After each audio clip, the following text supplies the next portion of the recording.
Mémé est née en 1914, le 6 mars, poisson de son signe. Gosselin fut son nom de jeune fille. Après, elle devint Lehoc, puis Porte, jeune fille.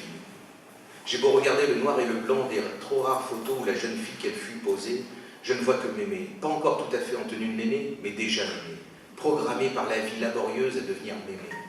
En ces temps pas si reculés, on passait du gamin au turbin, sans passer par la case jeune fille. Chez Mémé jeune fille, c'était une vallée dominée par un château en ruine appartenant au marquis Michel de Saint-Pierre, résistant et royaliste, qui désespérait de voir son monde foutre le camp par la brèche Vaticane numéro 2. Un petit cours d'eau avait creusé tout cela, tranquillement.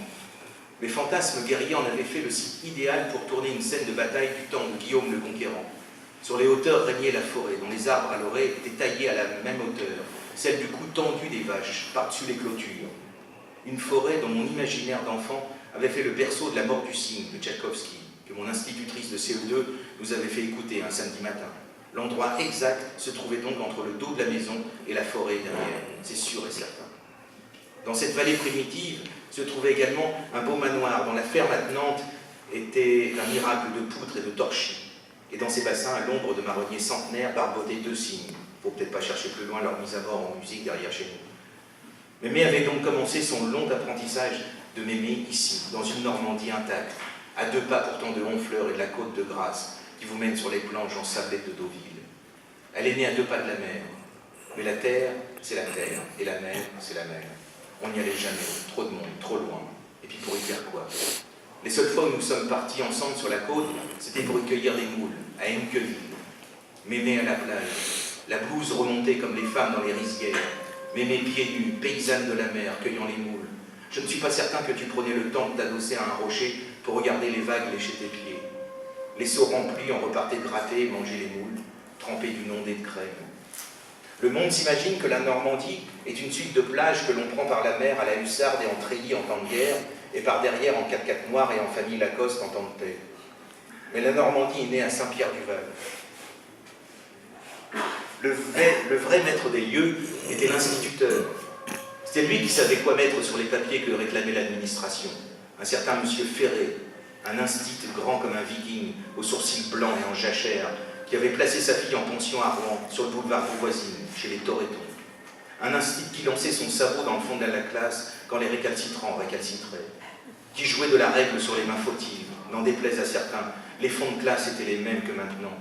Un instit qui continuait son travail bien au-delà des heures d'ouverture de sa classe et des limites géographiques de celle-ci.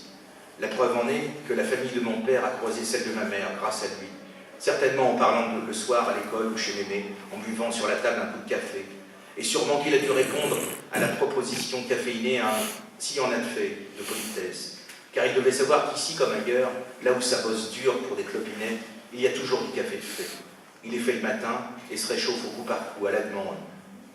Et même que de temps en temps, quand la casserole au fond tordue et bombée devait commencer à chanter, en postignonnant son jus noir, un café bouillu, café foutu devait se faire entendre de la pièce.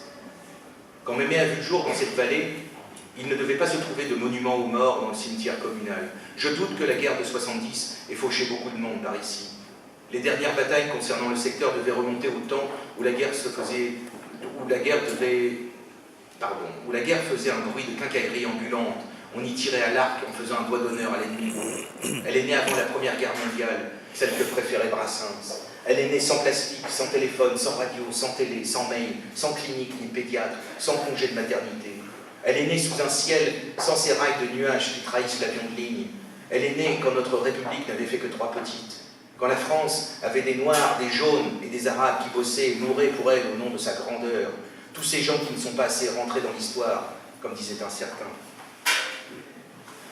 Dien Bien Phu n'était encore qu'une cuvette paisible pleine de buffles noirs et les Aurès ne posaient pas trop de problèmes aux jeunes de 20 ans.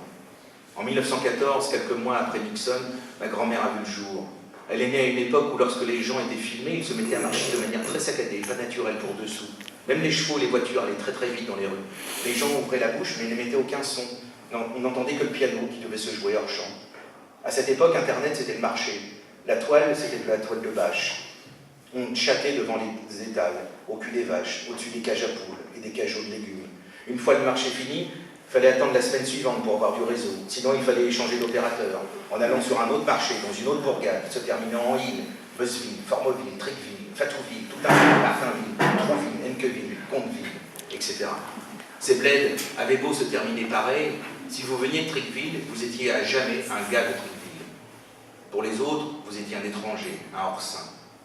Comme dans la Normandie des riches, de l'autre côté de la Seine. Quelques kilomètres, des champs, un bois, une rivière, la même pluie, les mêmes routes, toutes pareilles, et pourtant, vous n'étiez pas du coin. Un an après sa naissance, l'Europe comprenait trop tard, malgré Jaurès, que cette guerre-là devait être la dernière. Elle a grandi pendant une drôle de paix, persuadée qu'ils étaient que leur réunion, leur pacte et leur traité relégueraient les guerres dans la remise de l'histoire.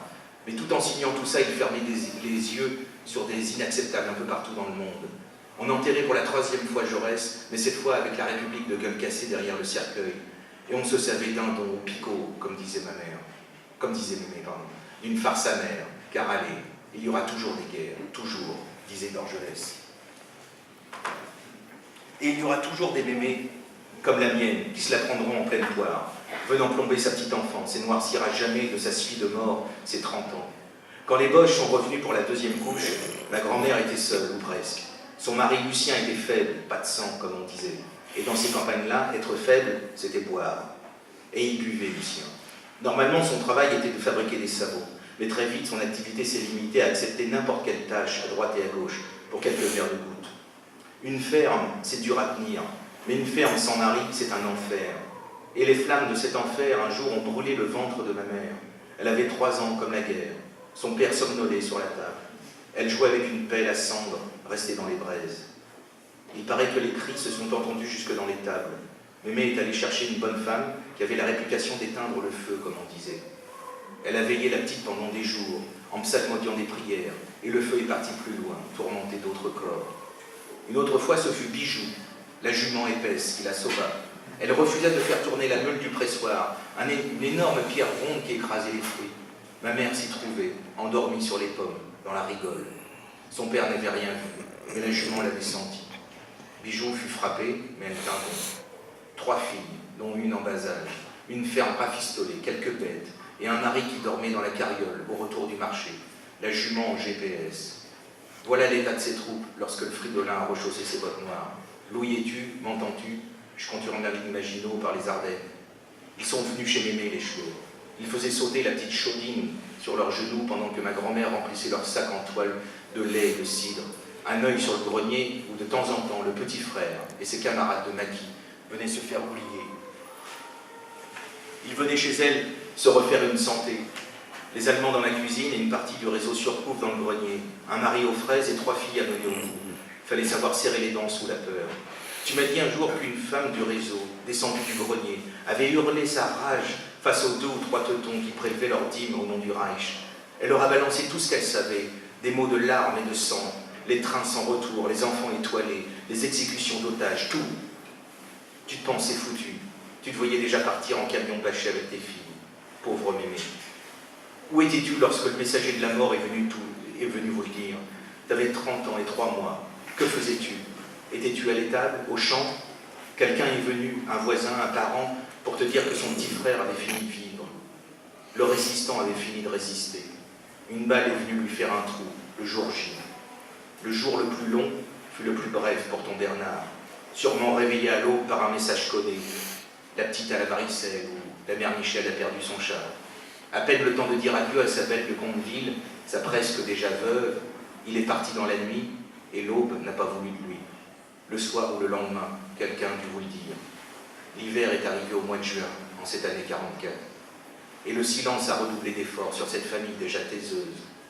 Ton père a dû ruminer tout seul sa peine et sa rage en bout de table, et le résultat de son brouet tragique fut la haine. Il s'agissait juste d'emmener quelques bœufs d'un herbage à un autre, car la ferme continuait. La ferme s'en fout des morts. Un voisin était là pour le coup de main.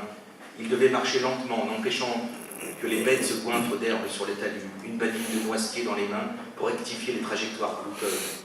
Des jurons devaient tenir lieu de conversation. Déjà en temps ordinaire, ça ne devait pas causer bien longtemps, mais là, tout le monde avait le malheur en tête. Et puis une patrouille d'Allemands, piquée au vif sur les plages, envahit passer par là. Il fallait se planquer, les laisser rejoindre la côte pour tenter de juguler cette déferlante d'Américains. Oui, il valait mieux se cacher. L'Allemand était nerveux en ce temps-là. Son mur de l'Atlantique prenait l'autre par la Manche. On ne sait pas trop bien ce qui s'est passé, et ceux qui le savent n'étaient pas causants. Mais sans doute que mon arrière-grand-père a dû penser que c'était le bon moment de dire tout haut ce que son silence lui faisait marmonner tout bas, qu'il était grand temps de remettre ses larmes à couler dans le bon sens, elle qui noyait ses pensées plutôt que ses mains calleuses depuis le 6 juin, qu'il était grand temps de faire part à l'occupant de son impatience à ne pas attendre le résultat des courses à Deauville pour célébrer la fin du Reich, que pour lui le devoir de mémoire commençait maintenant. Il paraît qu'il s'est levé du talus derrière lequel il se camouflait et qu'il a insulté la troupe de Gottmil Huns. Le voisin a entendu des cris, des insultes, et puis une rafale. Et puis un corps de plus, rendu immobile par la guerre. Un corps dans le fossé, percé, avec plusieurs trous rouges de tous les côtés. Le dormeur de Saint-Pierre-du-Val, c'était mon arrière-grand-père vieux. Il s'appelait Albert Gosselin.